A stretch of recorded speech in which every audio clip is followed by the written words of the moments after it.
ဝိတနေရာမှာတယောက်တည်းရောက်နေတဲ့ခါအမေရဲ့လက်ဖော်ဝါနှွေးကိုလွမ်းနေ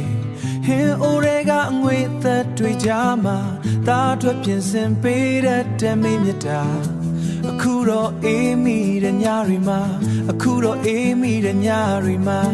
အမေရဲ့ကယူဆိုင်မှုတွေကိုတန်းတာမိတယ်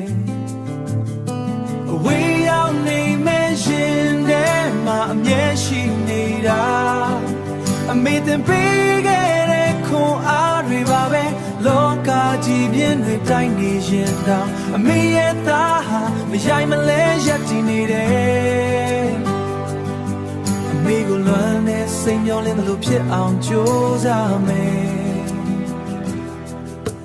ဒီနေရတဲ့လူသူစိန်ကားတဲ့ချာမှာအမေရဲ့ချိုးသားတဲ့စကားသံလေးတွေကိုကြားချင်မိတယ်သားအတွက်ဆိုရ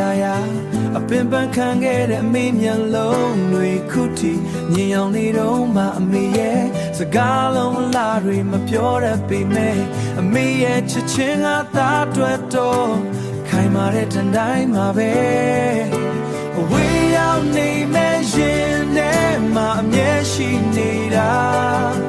အမေတင်ပေးခဲ့တဲ့ခွန်အားတွေပါပဲလောကကြီးပြင်းတွေတိုင်းနေရှင်တော့အမေရဲ့သားဟာမရိုက်မလဲရပ်တည်နေတယ်အမေကိုလွမ်းတဲ့စိတ်မျောလင်းသလိုဖြစ်အောင်ကြိုးစားမယ်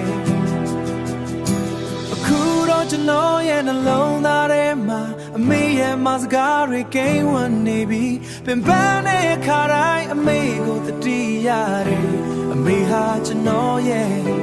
ခိုးလုံးရဖြစ်သလိုသားဟာအမေရဲ့ဂုဏ်ယူစရာဖြစ်ပါရစေ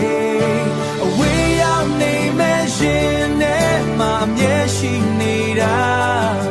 အမေတင်ပေးခဲ့တဲ့ခွန်အားတွေပါပဲလောကကြီးပြင်းတွေတိုင်းနေရင်တော့အမေရဲ့သားဟာမရိုက်မလဲရပ်တည်နေတယ်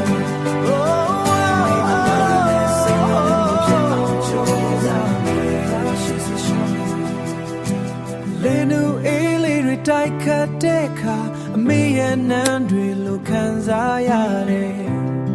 အမေ